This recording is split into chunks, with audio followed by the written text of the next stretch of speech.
The Civil War, 1864 through 1865. So now we are in basically that last part of the Civil War.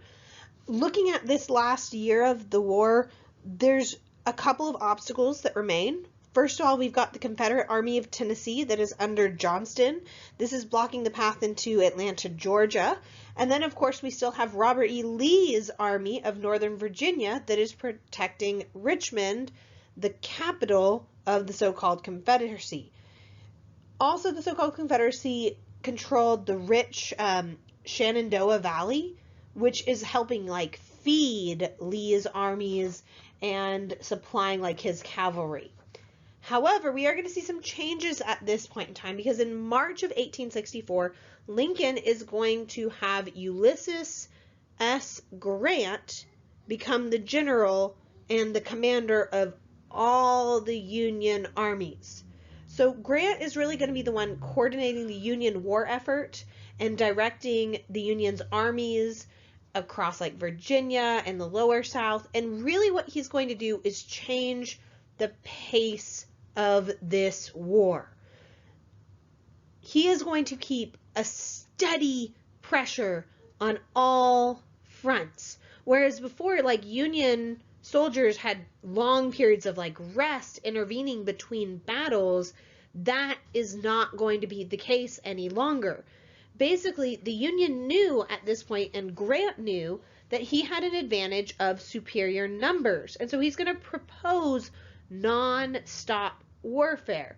Now, this strategy ultimately works, but it really isn't as effective as you might imagine.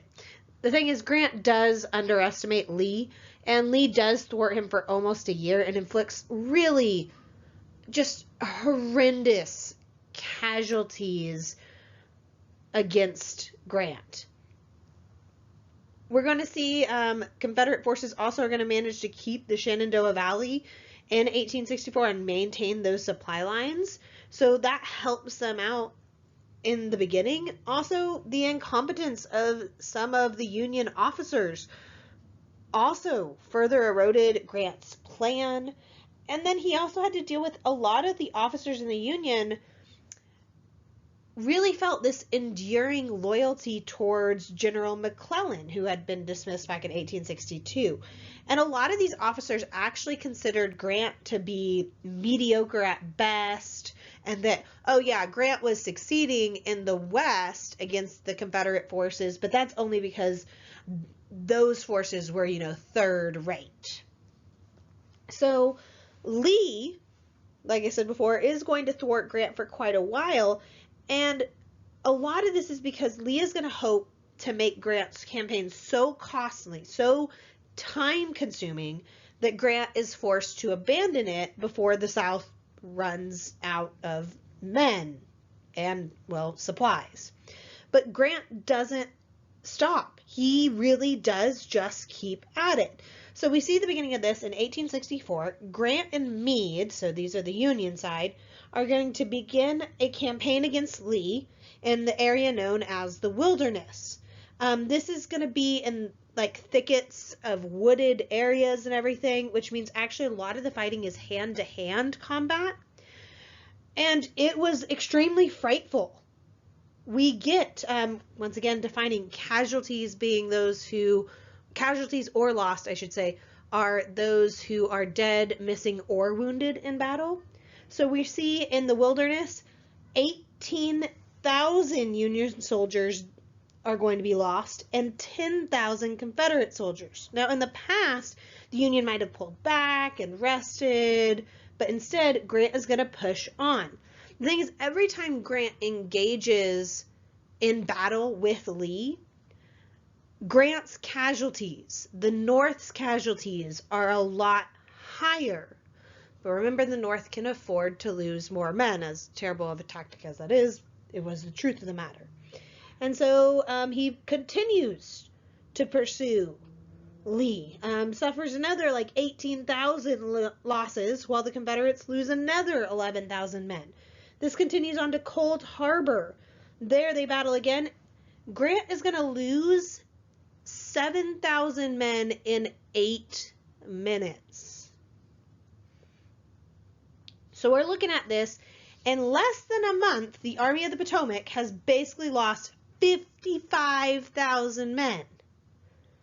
This is really going to undermine a lot of the support for Grant. It also undermines a lot of Northern public opinion that was for the war. Now, some are saying, do we really want to continue on this way? And so we're seeing anti-war sentiment growing in the North. And this actually is right as there is Lincoln's presidential election. He's going for re-election, is basically approaching in November. So it seems like here Lee's defensive strategy is actually working, which I'm going to step out of this for just a second and talk about Lee. So a lot of historians in the early 1900s and stuff talk about Lee as being like the greatest tactician in the Civil War. And it really is complicated because right here we can definitely see that Lee's defensive strategy is working very well.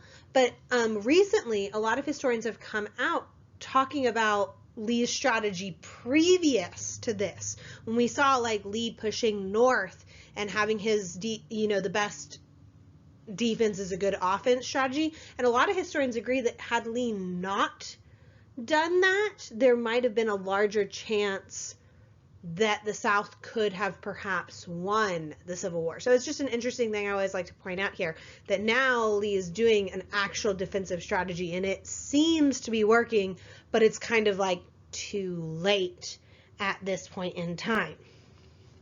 However, Grant is going to manage to change tactics just a little bit here.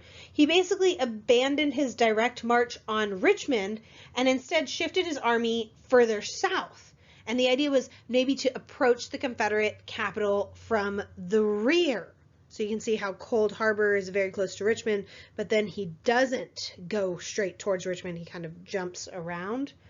At that point, Grant's forces are going to surprise the Confederates by wasting no time with an attack on the Petersburg, which was a big deal because this was a critical rail junction just south of Richmond, as you can see on this map. And it was a brilliant maneuver, but unfortunately it was followed up with hesitant actions by other Union Corps commanders.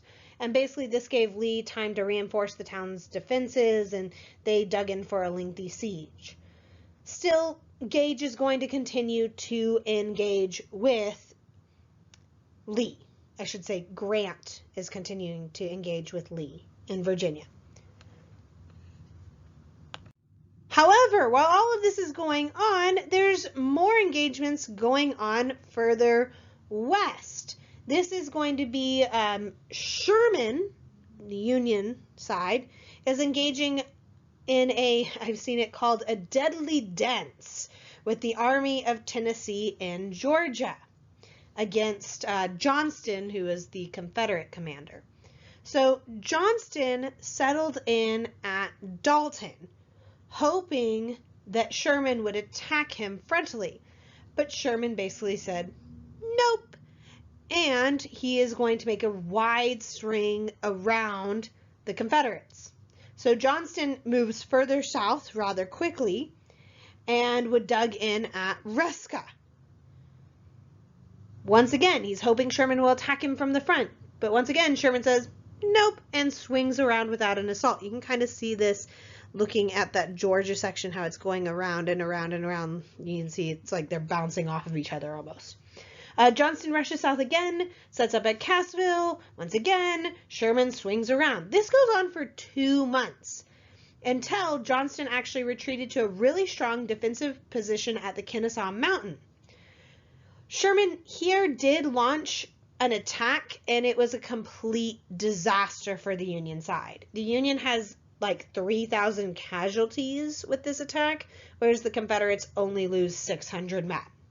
Now, Sherman is not going to repeat this mistake, and they basically resume maneuvering, and eventually this is going to force Johnston into a position at Peachtree Creek, which is just north of Atlanta. Now, while all this is going on, we have the president of the so-called Confederacy, Davis, watching, and he was really concerned that Johnston would actually end up letting Sherman basically take Atlanta, Georgia, without a real fight. So he actually went on to dismiss Johnston and installed in his place John Bell Hood of Texas. I have seen John Bell Hood described, and this is my favorite description, as having a lion's heart but a wooden head. So you can imagine what's going to happen next. So John Bell Hood is trying to protect Atlanta. He has a series of attacks on Sherman, but every time he is thrown back with heavy losses. Sherman then launched a series of outflanking maneuvers around the city of Atlanta, and it basically left Hood with the chance of being surrounded. And so the very thing that Davis wanted to avoid ends up happening on some level. Hood has no choice but to abandon Atlanta. Hood would evacuate the city. They tried to burn everything of military value left there. And this is a severe blow to the so-called Confederacy. The thing is, Atlanta was a place where railroads converged, as well as it was a larger urban area where they had industries that had helped, arm and clothe the armies of the so-called Confederacy.